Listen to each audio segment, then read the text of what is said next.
ఏం పర్వాలేదు, నా బంధనకు మాట్లాడుతున్నా.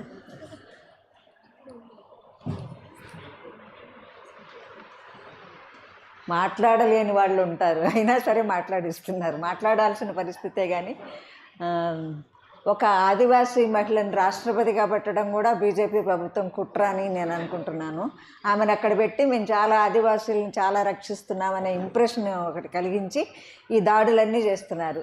ఈ ప్రభుత్వాలు ఎప్పుడు కర్కోటకంగానే ఉంటాయి, భయంకరమైన కర్కోటకంగా ఉంటాయి, మామూలుగా ఉండవు. మణిపూర్లో కుకీలు మైతీలు కలిసి ప్రపంచంలో అతిపెద్ద మార్కెట్ని నడిపేవాళ్ళు అనమాట. వాళ్ళు చాలా ఆర్టిస్టిక్గా ఉంటారు, నేతనేస్తారు, చాలా కళాకృతుల్ని చాలా తయారు చేసి అమ్ముకునేవాళ్ళు. వాళ్ళు ఒక 100 సంవత్సరాల నుంచి కలిసిపోయి అక్క చెల్లెళ్ళలాగా ఉన్న వాళ్ళని ప్రభుత్వం భయంకరంగా విడదీసి కుకీలు మైతీలకి పెట్టింది. అట్లా చేసే పనులు అసలు ఎంత భయంకరంగా కఠినంగా ఉంటాయి అంటే చెప్పొద్దు. అంటే మనం అనుకుంటాము నగ్నంగా ఊరేగించడం అవే కాదు, పాలు పిండటం ఇవే కాదు, ఇంకా భయంకరమైన విషయాలు జరుగుతున్నాయి. అంటే అంత భయంకర అక్కడ ఉన్నాయి సహజ వనరులు, ఆ వనరుల్ని కాపాడేది ఆదివాసులు. అరుంధతీ రాయ్ అంటది అత్యంత పేదవాళ్ళు, అత్యంత అడుగునున్న వాళ్ళు, అత్యంత పేదవాళ్ళు మహాశక్తివంతమైన ప్రభుత్వాలని ఎదిరించి నిలబడుతున్నారు.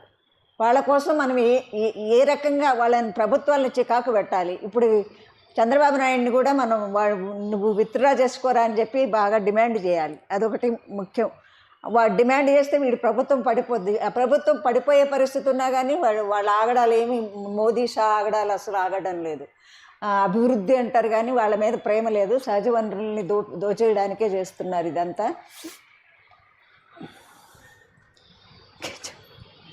చాలు. అక్క రైటర్గా చాలా బాగా మాట్లాడుతుంది కూడా. రాలేదు.